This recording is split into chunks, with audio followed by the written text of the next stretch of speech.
Market లో invest చేసి మీ డబ్బులు డబుల్ చేసుకోవాలనుకుంటున్నారా? విజయవాడలో జరిగే సుందరరామిరెడ్డి గారి లైవ్ సెమినార్ కి అటెండ్ అవ్వండి.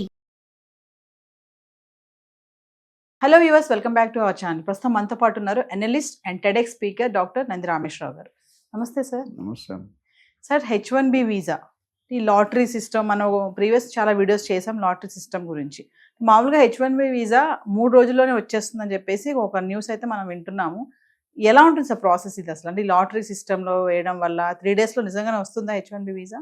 వస్తుందా అంటే వస్తుందని, రాకపోతే రాదని. ఎందుకంటే పాస్పోర్ట్ ఎగ్జాంపుల్ ఇస్తాం. మనం ఇప్పుడు పాస్పోర్ట్ వాళ్ళని పెద్ద గగనాలు ఉండేది, తర్వాత 30 days అన్నారు, ఇప్పుడు 15 days అంటున్నారు. అందులో ప్రీమియం వేరుంటే రైల్వే స్టేషన్లో తత్కాల్ అని ఉంటుంది. ఇప్పుడు కూడా తత్కాలు అర్జెంట్ కావాల్సినట్టు టైం డబ్బులు ఎక్కువ తీసుకొని రిలీజ్ చేస్తారు. అయితే ప్రాసెస్ 3 రోజులు అంటారు. 3 రోజులు యాక్చువల్గా అయితే 3 months ఉంటుంది. ఆ 3 months తగ్గడం అనేది ఎక్స్ట్రా ఛార్జీలు కట్టి అర్జెన్సీ ఉన్న వాళ్ళకి, లేకపోతే వ్యాలిడిటీ అయిపోయిన వాళ్ళకి చేస్తారు. H1B వీసా ట్రంప్ గారు ప్రెసిడెంట్ ఎలక్షన్ అయిన దగ్గర నుండి మాట్లాడుతూనే ఉన్నా. లాస్ట్ 2-3 నెలల్లో 10-15 వీడియోలు వచ్చాయి. ఎవ్రీడే ఏదో స్టెప్ మారుస్తూనే ఉంటుంది. ఈ H1B వీసా 3 నెలలు అంటే దానికి ప్రాసెస్ ఏమేమి ఉన్నాయి అవి చూసుకోవాలి. అంటే అప్లికేషన్ పెట్టగానే రాదు కదా. ఇక్కడ మేజర్లీ ప్రాబ్లం కూడా మల్టిపుల్ రిజిస్ట్రేషన్స్లో ప్రాబ్లమ్. మల్టిపుల్ రిజిస్ట్రేషన్ అంటే అర్థం ఏంటంటే ఒకే స్టూడెంట్ కన్సల్టెంట్ ఏజెంట్ 4-5 రాష్ట్రాలు వేసేస్తాడు. ఓకే, వేసినప్పుడు అది డూప్లికేషన్ అవుతుంది కదా. దానికి స్టాప్ చేయమంటున్నాడు ట్రంప్ గారు. మల్టిపుల్ రిజిస్ట్రేషన్స్ వద్దు అంటున్నారు. వద్దు, ఎందుకంటే తెలియదు కదా. ఇప్పుడు వాళ్ళు ఎందుకు వేస్తున్నారంటే ఎక్కడైనా లాటరీతో వెళ్తుందో, ఏదో ఒకటి దగ్గర 4 రాళ్ళతో మామిడికాయ పడినట్టు 4-5 స్టేట్లు వేస్తే ఫీజు కట్ట ఎవ్రీ దానికి ఇంత $, అని అప్లికేషన్ కట్టేస్తున్నారు, కట్టేసేస్తున్నారు. 5 ఇట్లా వేసి ఎక్కడో తగలవచ్చు కదా. ఆ విషయం తెలుసు. అందుకని ట్రంప్ ఏం చేస్తుంటే ఆ సిస్టమ్ తీసేస్తున్నాడు.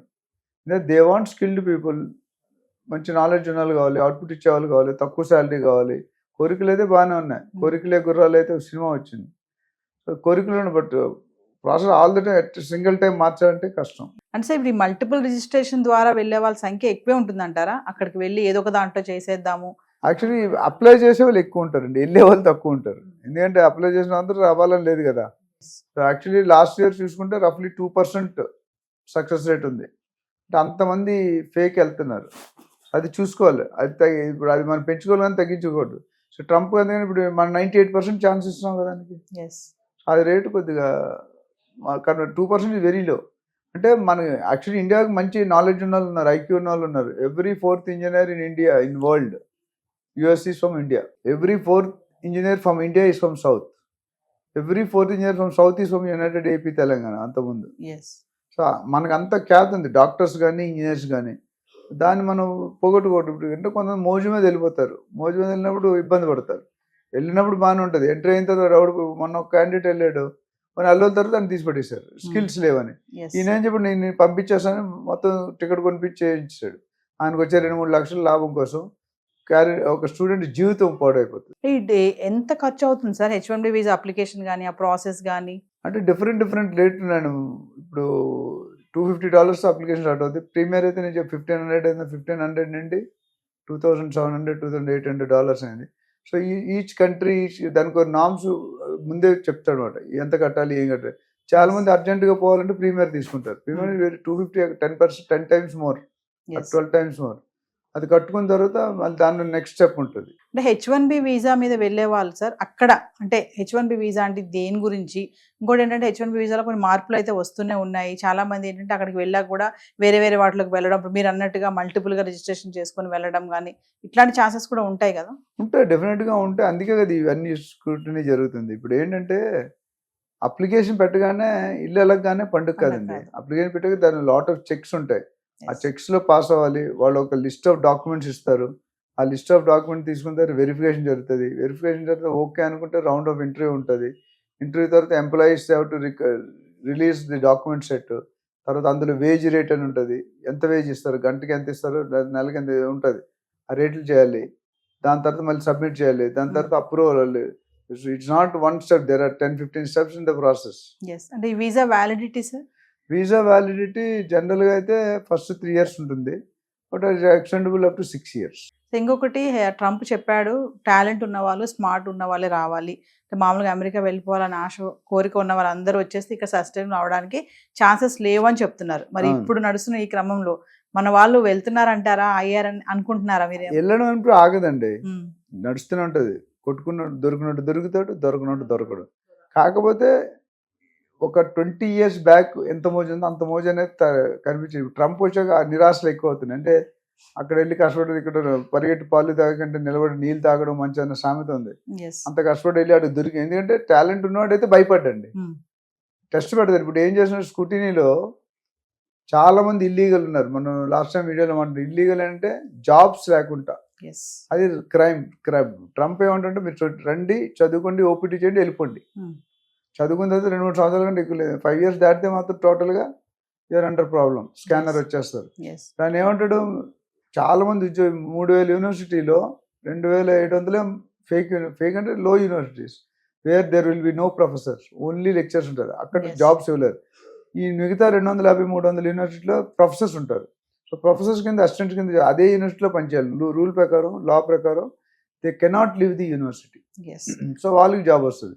ఒకవేళ యూనివర్సిటీ లీవ్ బయటకు వెళ్తే మీ ట్రాన్సాక్షన్ వచ్చేస్తుంది మీ కార్డులో, నువ్వు ఎక్కడెక్కడ తిరుగుతావు. అప్పుడు అడుగుతాడు వీసా ఇచ్చినప్పుడు, మీకు పెట్రోల్ పంప్లో పనిచేస్తున్నావు, గ్యాస్ స్టేషన్లో పనిచేస్తున్నావు, రెస్టారెంట్లో పనిచేస్తున్నావు కదా అంటే వాటి చెప్పాలో లేదో డౌట్ బిక్కమొక్కం పెట్టాడు. చూడండి, కొత్తగా డ్రైవ్ చేసే లైసెన్స్ పోలీసు వైపు చూసి డ్రైవ్ చేసి ఆపేస్తాడు. మనం కొట్టుకొని వెళ్ళిపోతాడు స్ట్రైట్గా. ఇక్కడ కూడా అదే, ఎప్పుడైతే దొరికావో అని అంటే నువ్వు చెప్పబోతే నేను జైల్లో పెడతాను అంటాడు. వీడు చెప్తాడు, చెప్తే రాయి అంటాడు, రాసి సంతకం పెట్టి పంపించేస్తాడు. సో కంగించి తీసుకుంటారు answer.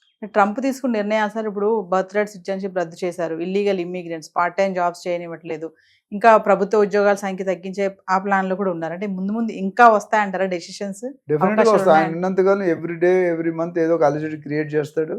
He wants to be in the records, he wants to rewrite the history. So అంతం కాదు ఇది ఆరంభం అన్నట్టు. అంటే కొన్ని మంచి స్టెప్స్ తీసుకున్నా, కొన్ని మనకి రాంగ్ అనిపిస్తుంది, ఆయనకి రైట్ అని. వాళ్ళ దేశాన్ని ఆయన ప్రొటెక్ట్ చేసుకున్నాడు, ఆయన ప్రెసిడెంట్ కాబట్టి ఈ obviously work for his country. మన కోసం పనిచేయట్లేదు కదా ఆయన. So definitely there will be different. But ఎక్కడెక్కడ పాలు ఉందో, ఎక్కడెక్కడ ఛాన్స్ అక్కడ నొక్కేస్తున్నాడు. టైట్ చేయాల్సిన దగ్గర టైట్ చేస్తున్నాడు. ఏవైతే జో బైడెన్ మీద కొద్దిగా నింద ఏంటంటే అంత యాక్టివ్గా లేడు, సరిగ్గా చేయలేదు, కొన్ని రాలేదు అని ఒక నింద. యుఎస్ ఎకానమీ పడిపోయింది, పొలిటికల్ సిచ్యువేషన్ వరస్ట్ అయింది అనేది దీని మీద ఉన్నాడు. సో ఈయన దాన్ని అటు ఇప్పుడు ఎప్పుడైనా కొత్త గవర్నమెంట్ వస్తే పాత గవర్నమెంట్ ఏం తప్పులు చేసినా ఇస్తారు. అటు టీడీపీ, అటు ఏపీ కానీ, ఇటు తెలంగాణ కానీ, ఎనీ అదర్, మహారాష్ట్ర కానీ, బీజేపీ, బెంగళూరు కానీ, ఏదైనా. సో అది ఆనవాయితీ. అందుకనే అపోజిషన్ అన్నారు. రూలింగ్ గవర్నమెంట్ చెప్పేదానికి అపోజ్ చేయడం అపోజిషన్. రీసెంట్ గా ట్రంప్ సార్ ఇంకొక నిర్ణయం ఏంటంటే ఇన్కమ్ ట్యాక్స్ కూడా రద్దు చేశారు అమెరికన్స్ కి. అవును. అంటే ట్రంప్ తన వాళ్ళ కోసం ఏ చేయడానికైనా సిద్ధమే అంటారా సార్? ఇండైరెక్ట్ గా అవుననే చెప్పాలి. ఎందుకంటే ఆయన తీసుకున్న స్టెప్లు వాళ్ళకి ఫేవర్గా తీసుకుంటున్నాడు. బయట వాళ్ళు ఎవరెవరు వచ్చారో వాళ్ళందరినీ మ్యాక్సిమం తగ్గించి, నేను అంతకుముందు కూడా చెప్పాను, లీడర్స్ని పెట్టి టీంని డెవలప్ చేయమంటాడు. వాళ్ళ ఓన్ లీడర్, మనం ఎందుకు వాళ్ళ మీద డిపెండెన్స్ అవుతున్నాం. అట్లనే పెట్రోల్ ఆయిల్ కూడా ఇంపోర్ట్ చేయకుండా మీరు ఇక్కడ డెవలప్ చేయండి అంటారు. సో చాలా మార్పులు, పెను మార్పులు వచ్చే అవకాశాలు చాలా ఉన్నాయి. Thank you sir. హాయ్. మొట్టమొదటిసారిగా మన విజయవాడలో క్లాస్ రూమ్ ట్రైనింగ్ అండి, 1 day క్లాస్ రూమ్ ఎన్విరాన్మెంట్లో ఆఫ్లైన్ వెబినార్ జరగబోతుంది. అండ్ ఇంట్రెస్ట్ ఉన్న పార్టిసిపెంట్స్ ఈ కింద స్క్రోల్ అవుతున్న నెంబర్కి రింగ్ చేసుకొని సీట్ బుక్ చేసుకోండి. దీంట్లో ETFs, index funds and mutual funds మీద completely and hand holding experience మీకు ప్రొవైడ్ చేయబడుతుంది. దీని ద్వారా ఏంటంటే మనం ఎసెట్స్ని స్టాక్ మార్కెట్లో ఎలా మేనేజ్ చేసుకోవాలి, ఎలా గ్రో చేసుకోవాలి, ఎలా ప్రొడక్ట్ చేసుకోవాలో అంటే ప్రాక్టికల్గా నేర్చుకుంటారు. అండ్ మీ ఇప్పటి వరకు మనం ఆన్లైన్లోనే మీరు అటెండ్ అవుతున్నారు. ఇక నుంచి మీరు మన విజయవాడ సిటీలోనే అండ్ లైవ్లో క్లాస్ రూమ్ ఎన్విరాన్మెంట్లో నేర్చుకునే ఛాన్స్ దొరుకుతుంది. కాబట్టి ఇంట్రెస్ట్ ఉన్న పార్టిసిపెంట్స్ కింద స్క్రోల్ అవుతున్న నెంబర్కి పింగ్ చేసి సీటు రిజర్వ్ చేసుకోండి. Thank you.